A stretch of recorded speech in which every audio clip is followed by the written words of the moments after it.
So if Marvin and Taz ever decided to breed, what do you think that would look like? Daffy? Daffy? Huh? Sorry, I wasn't listening. Like, that surprises me. I was thinking about how Melissa suddenly blocked my number. She could have at least replied to my texts first.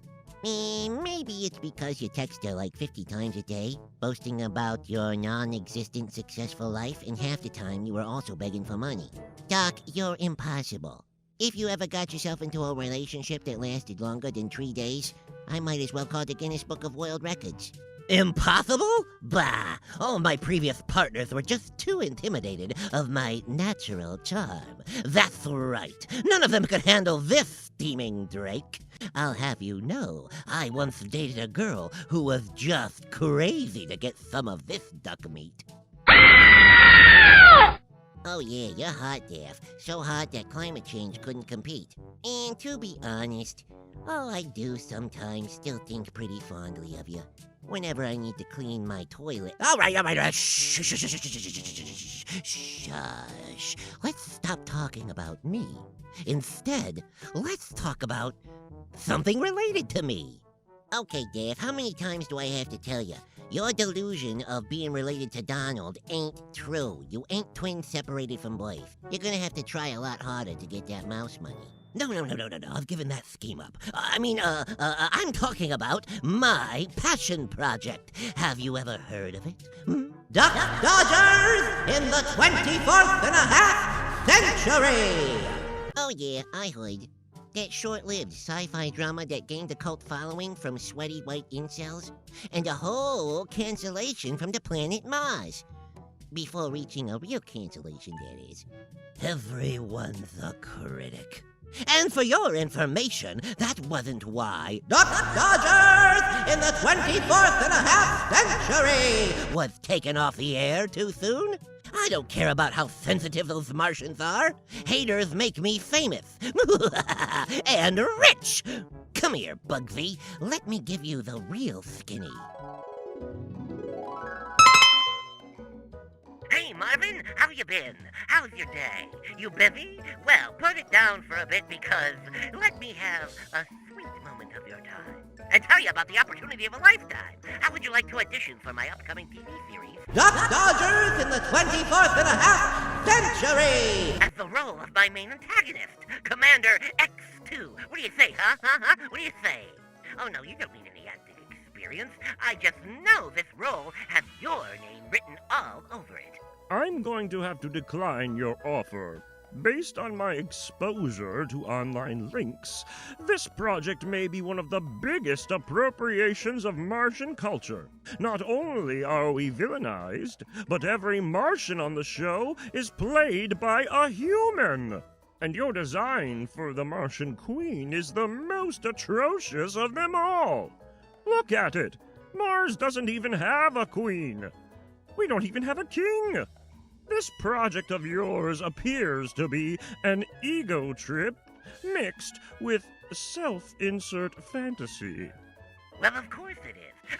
I mean, you're over-exaggerating. First off, this series is a tribute to the classic sci-fi genre. It's revived in my own image. Second, the reason why I'm contacting you is because, well, you're the only real Martian I could get a hold of. Oh, wait a minute. Who shared those links? No, that still leaves you with a no.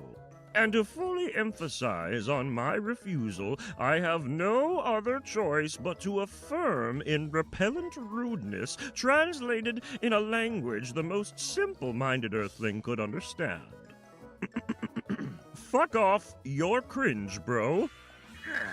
Well, okay. So much for having a real Martian on the show.